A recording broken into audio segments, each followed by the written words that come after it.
And we're rolling. Greetings, great people.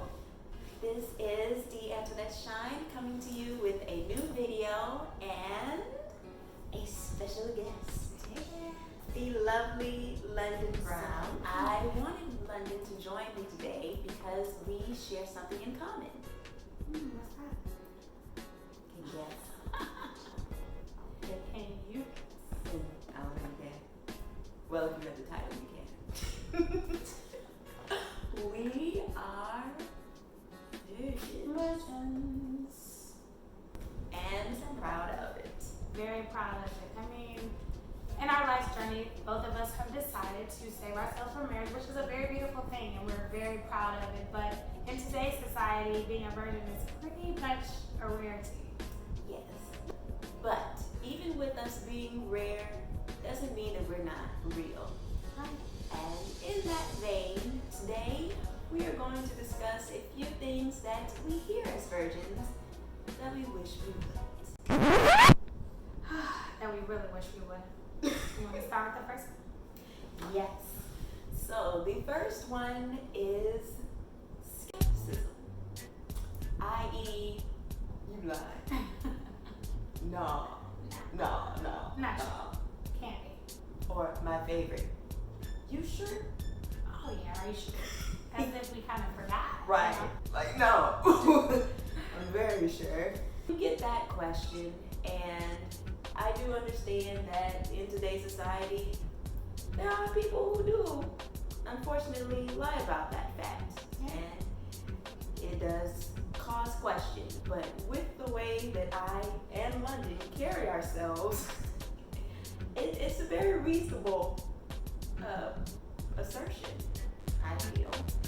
And I mean, you know, the other piece of that is sometimes people equate those kind of things to age. And I mean, I don't think that, of course, we haven't mentioned that yet, but I'm 31. So when you hear someone that is 31 years old, you kind of don't believe that they held out this long. So, I mean, even though I know that it's the truth, it doesn't surprise me when people are shocked by that or don't believe it. But I mean, it is, you don't want to keep hearing it because at this point we've heard it for a very long time. I mean, I guess the other thing about people thinking that you're lying is also, like you said, when you say carry yourself, you have to think about also the way people look or dress. If someone believes that you're attractive or you dress nicely or you hang around with a certain amount of people, male and female, like they will automatically say there's no way. Right. And I don't really know, I've never ascribed to the idea that a virgin or non-virgin, however you want to put it, someone who has had sex looks a certain way. Because you can't look like a virgin and not look like a virgin. I mean, we know that to be true. So I think in that, it's one of those situations where you just know that can be part of it though. They look at what your appearance looks like and then assume that it couldn't be true. But as you can see, you can be fly and still be saving yourself. It's true. It all boils down to a choice, which we'll talk about a little bit later. Another part of people not believing you, particularly for guys that you may date, you may share it up front, but if they don't believe you and they don't express that disbelief, that can lead to some problems down the line if they're not quite in line with that way of living. Yeah, I mean, like you said, because if they don't express that they don't believe you and they think that there may be some wiggle room there, then you have someone who's going to try you anyway.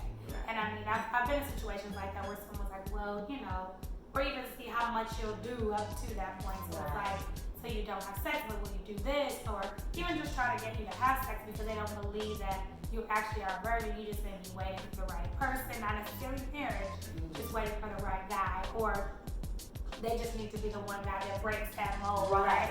When I was younger, it was almost like there were a lot of people who were more prone to do that. Not to say that they don't now that I'm older, but I think when you're younger, it's like there was something cool about getting that girl that was a virgin and trying to make sure that you scored in that regard. I don't know if that goes away when they get older, but I just don't have as many guys going for that reason at least. Right. They just may think that I'm waiting on the right one, so maybe I can be the right one. And it's like, no, I am waiting on the right one, but the right one that's not just gonna propose, but actually marry me and be my husband. Because I mean, I get that question too, is, you know, do you mean that you're waiting until marriage?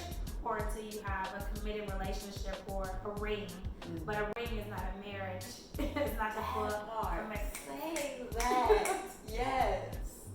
I'm waiting for the right one to take me down the aisle, put a ring on it. Absolutely. Take me to the. Okay, maybe that's going too far. But wedding night is what you're saying. Wedding night. Yes, that part, which will be glorious. Anyway, which leads into another point. Okay. The number 2. Well, you know what? I guess that is true when you say that. It really leads to another point. One of the other things that we don't really like to hear is that, it's not going to be that great. Because if you haven't had something to try out, how will you know that it's good? Or if you don't have anything to compare it to even, how will you know that it's good? And if you are, like I said, if you've just never done it at all, how will you know? What if you don't like it and you're stuck with somebody for the rest of your life and it's whack, in their eyes. But I think the funny part is when I get this question, it makes me think of a friend of mine that I know that's actually a Jehovah's Witness, but she never celebrated Christmas, and people used to ask her, like, well, don't you feel like you're missing out? And she used to always say to them, we were in middle school, she would say, I can't feel like I'm missing out on something I've never had. And I think that applies here too.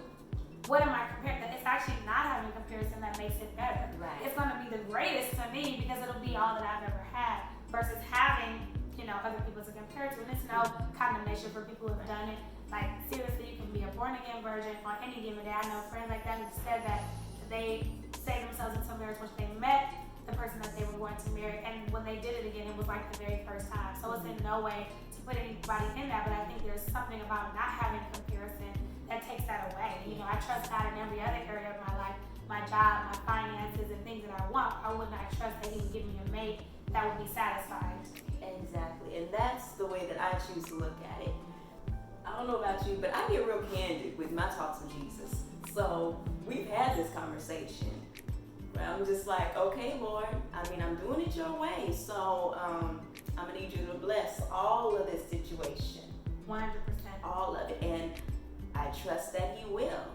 Because in any point in time when you choose to deny your will and follow His, there's a blessing in it. Absolutely. On the other side of it. That is what I choose to believe, and I'm trusting that it will be so. Yeah. And you can't waver on that because I think, like I said, those kind of questions, but that's why it's one of our topics because they come up a lot. And you don't want to allow someone else's, feeling about it or lack thereof to make you in a position where you're like, well, what if? Because just because you tested something out doesn't mean it's going to be great either. Right. And recognizing that just because you've done something with this person, if you still remain with them anyway, what's the difference? Is what I look at. Like if you're going to have sex with them and still marry them, you're still stuck, for lack of a better word, with that same person. So why not have waited until you got married and it be something you can consummate on your wedding night? So, and then if you're going to have sex with them and decide that that's the only reason that you're going to skedaddle, I believe you can learn your partner in a lot of ways too. Yeah. That's part of it. You talk about what both of you desire and then you move forward from there. Exactly. Because in marriage, you become one. So your body becomes their body becomes your body. And in that joining, there is, I believe, a learning process. Absolutely. So I plan to enjoy that process when I get married. For all of my days, once I'm married. Oh yes, infallible. That was a real laugh out loud, but it's real though, and it's true. Yes, very true. And I guess still somewhat along that line, well, on I guess the other side of that, of the how can you miss what you haven't had? So people assume that that means that you don't have any urges and you're just out here chilling. I think that's like the furthest thing from the truth because we're still human, right? We all have hormones. That's flat out innate. Even as a person who's never had sex, that doesn't mean that I haven't wanted to have sex. Right. But the desire isn't there, or that your body doesn't, especially women, we go through so many changes in 1 month cycle. You can't even imagine. But I think, and I mean men too, I'm not discounting that they feel a certain way as well, but I'm just saying we all have the urge. And like you said earlier, it's it's a choice. So when my choice is that I'm going to wait, my choice is that I'm not going to go be with someone before marriage. It's my choice. Like I said, it's not my thing else, but that's what we're talking about, right? Our choice. But that's what it is. Every day it's a choice. And I won't say it's a daily choice. It's not like I'm dating anyone or thinking of anyone currently right now. But I mean, when you are in a relationship or when you do have those certain times out of the month when you feel a certain urge, it's still natural. It still happens. You know, it's still there. And honestly, it's a reminder that you are human and that when the time comes and you can do it, the desire is there. Right, exactly. And I shared it with a friend of mine this way, where I said, me being a virgin is a choice. Just like you not being a virgin is your choice. Absolutely. No condemnation. Absolutely. But in this choice, you're choosing to give in to what you want. I'm choosing to abstain. So how is it easier for me? It's a daily battle. Yeah, it's a choice regardless. So, I think that's a good one to discuss because that's definitely, it's the truth. People say that all the time. Like, well, you don't know what you're missing out on. I've done it, it's hard for me. And I can understand that too, though. I understand how when someone opens the gate and then try to close them back, that's going to be difficult. Because your body was designed to do this in marriage, so your body still wants to do it, just still flesh. Right. But I think the other piece of the puzzle is, you can still, it's always a choice. Food is a choice. That's my heart choice. Everything, what you choose to consume, whatever you choose to do with your body is a choice. And so, we just believe that the reward on the other side of our choice is something that will still be great, regardless of what some people may. So moving on to the fourth one. So in that same vein, I guess when you talk about that, because they say that, you don't know what it's like for this and that, what if it's not great and this and that. I think it also has to be said that some people may believe because you're a virgin, even though we've probably said 10 times in it that there's no condemnation, but that you're some level of a prude or you're not, you're a little stuck up or you think you're too good or anything like that. So I think that comes out too. Like you're trying to wear it as, even though it is something that's honorable and great, but that you're trying to wear it as a badge of honor, as though you're trying to make someone else feel and look a certain way, or you just might be this kind of girl that's untouchable. So I've heard that, it comes off as this way. And then, there was a point in time where I didn't really share it, even though I don't walk around sharing it everywhere anyway. I share where it's appropriate, but I wouldn't share because I never wanted anyone else to feel like I was trying to say, well, I'm a virgin and you're not. Right. I've made a good decision and you made a bad one, because that's not the case. It's just all choice. So in general, that is one way that the prude view comes across. And then also on the other side, as far as dating, guys kind of will not date you or make assumptions in dating you in just thinking, oh, she's a virgin, she's prude, so she doesn't want to do anything but just sit in the house and read her Bible. And I mean, I do that, and I enjoy that. Right. But I do like to live life as well. Right. I have friends. We go out. We experience new things. At the end of the day, we are still human. We just made a choice. Yeah, and I think that's how people feel about a Christian as a whole. I mean, that ties into saving yourself, and guys may think that when you say you're a virgin, but they feel like that anyway. When I meet a guy and he's like, so you don't want to do this or that, so what do you do for fun? As though there aren't like 50 other things that you can do to have fun. So I think that ties into both, but you're absolutely right. You still live your life. It just is a life without sex is all. Right. But for some people, especially people around their age, that's like a life that is not one that they want to live, and I get it. It's just one which I guess finally would be that, we already talked about a rarity in the beginning, but just being a flat out unicorn. Yes. So How do you feel about that? So for the longest, I hated it. Oh my gosh. Oh, it nearly made my skin crawl when someone called me a unicorn. I'd be like, no, don't say it. Oh, it was like a dagger to my heart. Because for me, I felt like in them saying I was a unicorn, I felt like they were deeming me as untouchable, right, and putting me on this pedestal, and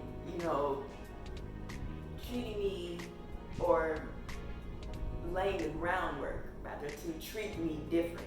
It's like, no, I'm still human. I still make mistakes. I will still let you down sometimes. And I don't want you to have these rose-colored glasses. No, please take them off.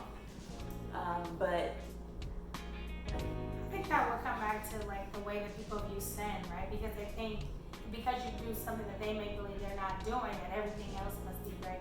But we all have that, we have shortcomings in all kinds of areas, whether it's in your attitude or the choices that you make, procrastination, laziness. You don't have to always feel like, I mean, people who lie or cheat or steal, I don't know, they have all kinds of, there's so many different things. I'm not saying that we do those things, right. But I'm just saying, disclaimer, that's not on me, but I'm just saying that there's still so much more to that. So I definitely agree with you that you feel like because of this, I'm like untouchable, because of this, you can't come my way, but in reality, I'm human just like you.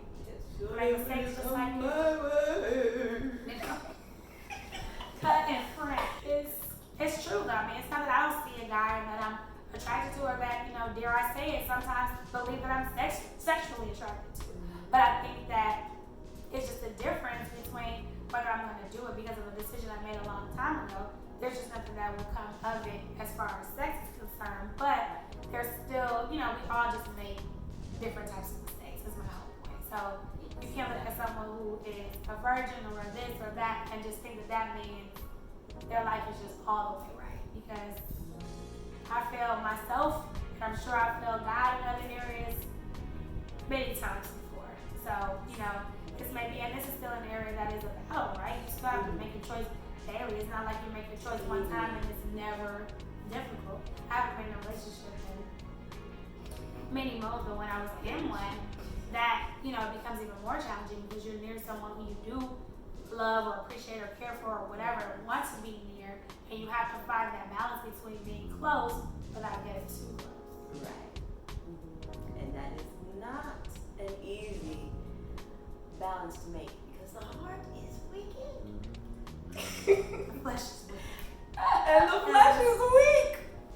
That combination, you gotta stay. You have to stay at home in your word. Stay safe. But for real. Seriously. Yes.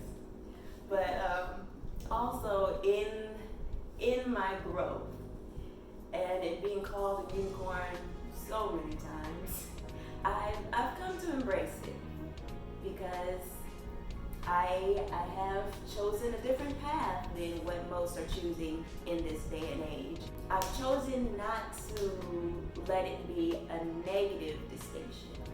I've chosen to embrace it as me being different, me being unique as a person. Different or unique either, I think that's the thing we were, as believers, period, forgetting whether you're virgin or you've had sex just last night. As believers in general, we are called to be set apart anyway, to stand out, to be set apart. So you have to walk in it and act like it all the time. So you can't be upset if someone says that you're a unicorn because when have you seen one? I mean, other than the fairy tales, it's okay for it to be a rarity or something that seemingly or doesn't even exist because that's the point. You want to be set apart. There should be a clear difference between you and the person next to you in whatever area that is in your life. And this instance for us, it happens to be this. And maybe other things too, but somehow, some way, and wherever you are in your path or your walk, there should be a difference between you and the person sitting next to you, just because you're a believer and because you're a child of God. Exactly. So to all my unicorns out there, embrace it. All right, so that is all we have to share today. I want to thank London for joining me. You're so welcome. Thank you for having me. I think this is an amazing topic and one that needs to be discussed. Long overdue. Yes. Happy to join you, and thank you all for listening to my madness. To your genius. And as always, if no one's told you today, I love you. More importantly, God loves you. Much love and many blessings. Can you guess what it is? Well, if you read the title, which probably caused you to click the button, you know. virgin.